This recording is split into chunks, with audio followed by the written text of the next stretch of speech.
স্বাধীনতার পর থেকে মালয়েশিয়ার সঙ্গে সুদৃঢ় কূটনৈতিক ও বাণিজ্যিক সম্পর্ক রয়েছে বাংলাদেশের। সাম্প্রতিক সময়ে যা ক্রমে বাড়ছে, আর এতে দক্ষিণ এশিয়ায় ভারতের পর বাংলাদেশই বৃহৎ বাণিজ্যিক অংশীদার।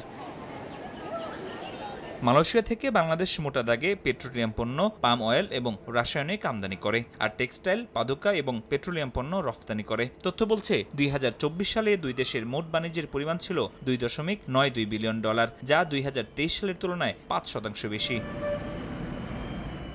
আন্তর্জাতিক বাণিজ্যের খোঁজ রাখা প্রতিষ্ঠান ওইসি ওয়ার্ল্ডের তথ্য বলছে ২০২৩ সালে দুই দেশের মধ্যে মোট বাণিজ্য হয়েছে $2.78 বিলিয়ন, যেখানে বাংলাদেশ আমদানি করেছে $2.45 বিলিয়ন পণ্য আর রফতানি করেছে মাত্র $329 মিলিয়ন। যদিও ২০২২ সালে মোট বাণিজ্য ছিল প্রায় $4.5 বিলিয়ন। সে বছর বাংলাদেশ আমদানি করেছিল $4.14 বিলিয়ন, রফতানি হয়েছে $323 মিলিয়ন।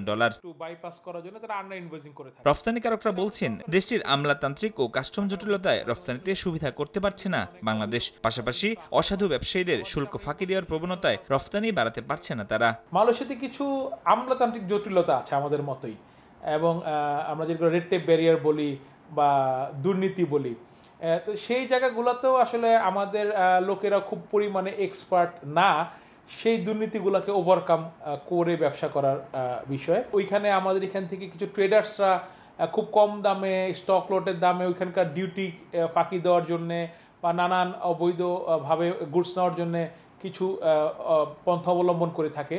সেগুলোকে কি করে বন্ধ করা যায় যে শুধুমাত্র সত্যিকারের যিনি ম্যানুফ্যাকচারার উনি এক্সপোর্ট করতে পারবেন, রপ্তানি করতে পারবেন, এই বিষয়গুলো যদি সরকার আমলে নেয় তাহলে আমার মনে হয় যে রপ্তানি অনেকাংশে বাড়বে। শুল্ক বিভাগের তদারকি বাড়ানোর পাশাপাশি রফতানি বাড়াতে অগ্রাধিকারমূলক ও মুক্ত বাণিজ্য চুক্তি করার তাগিদ অর্থনীতিবিদের। কম মূল্য দেখিয়ে সেখানে প্রোডাক্ট নিয়ে যাওয়া, মানে মালয়েশিয়ার বাজার প্রোডাক্ট নিয়ে গিয়ে বিক্রি করা, এটা যেমন ঠিক নয়, যেটা দেশের জন্য ক্ষতি, একই সঙ্গে কাউন্টারফেইট প্রোডাক্টও আসলে নেওয়া যাবে না সেখানে। দীর্ঘদিনের যে একটা চাওয়া, সেটা হলো যে বাংলাদেশ মালয়েশিয়া যদি একটা এফটিএ হয় তাহলে সেটা এই দুটো দেশের জন্য ভালো। বাণিজ্য ঘাটতি কমাতে বৈচিত্র্যময় পণ্য উৎপাদনে নজর দেওয়ার পরামর্শ দিচ্ছেন বিশ্লেষকরা।